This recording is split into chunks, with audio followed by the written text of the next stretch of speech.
కూటమి ప్రభుత్వంలో ప్రజా ప్రయోజనాలకు నమ్మకమైన భరోసా ఉంటుందని కేంద్ర సహాయ మంత్రి పెమ్మసాని చంద్రశేఖర్ అన్నారు. గుంటూరు జిల్లా కొల్లిపరిలో పలు అభివృద్ధి పనులకు ఆయన శంకుస్థాపనలు చేశారు. ఈ కార్యక్రమంలో మంత్రి నాదెండ్ల మనోహర్, ఎమ్మెల్సీ ఆళ్లపాటి, కూటమి నాయకులు తదితరులు పాల్గొన్నారు.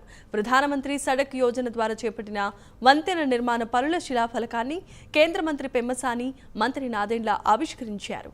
తమపై ఎంతో నమ్మకం ఉంచి ఓట్లేసి గెలిపించినందుకు ప్రజలందరికీ కృతజ్ఞతలు తెలిపారు.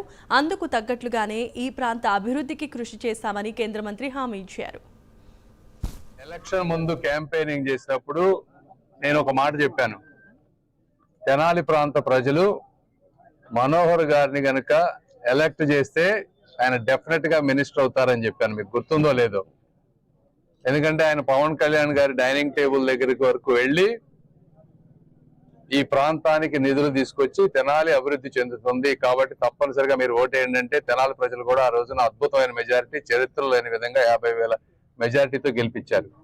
ఆ గెలిపించిన ఫలితం ఇప్పుడు మీరు చూసుకుంటా ఉంటే మొట్టమొదటిగా మన ప్రాంతంలో జాబ్ కార్డ్స్ తక్కువ ఉండటం వల్ల నరేగా 2 కోట్లే వచ్చినాయి మనకి. కొన్ని రాయలసీమ కానీ వేరే ప్రాంతాల్లో జాబ్ కార్డ్స్ ఎక్కువ ఉన్న దగ్గర 10, 15, 20 కోట్లు కూడా ఆ నియోజకవర్గాలకు వచ్చినాయి. మనకు 2 కోట్లే వస్తే మనోహర్ గారు వెళ్ళి పవన్ కళ్యాణ్ గారిని అడిగి మాకు 2 కోట్లు అంటే కష్టం అని చెప్పి మళ్ళీ 10 కోట్ల రూపాయలు గుంటూరు పార్లమెంటు, అందులో మెజారిటీ తెనాలికి ఉపయోగపడే విధంగా అందులో దాదాపు 7 కోట్లు వాడుకుంటాం. అంటే 10 + 2 12 కోట్ల రూపాయలు ఈ ప్రాంతానికి వచ్చినాయి.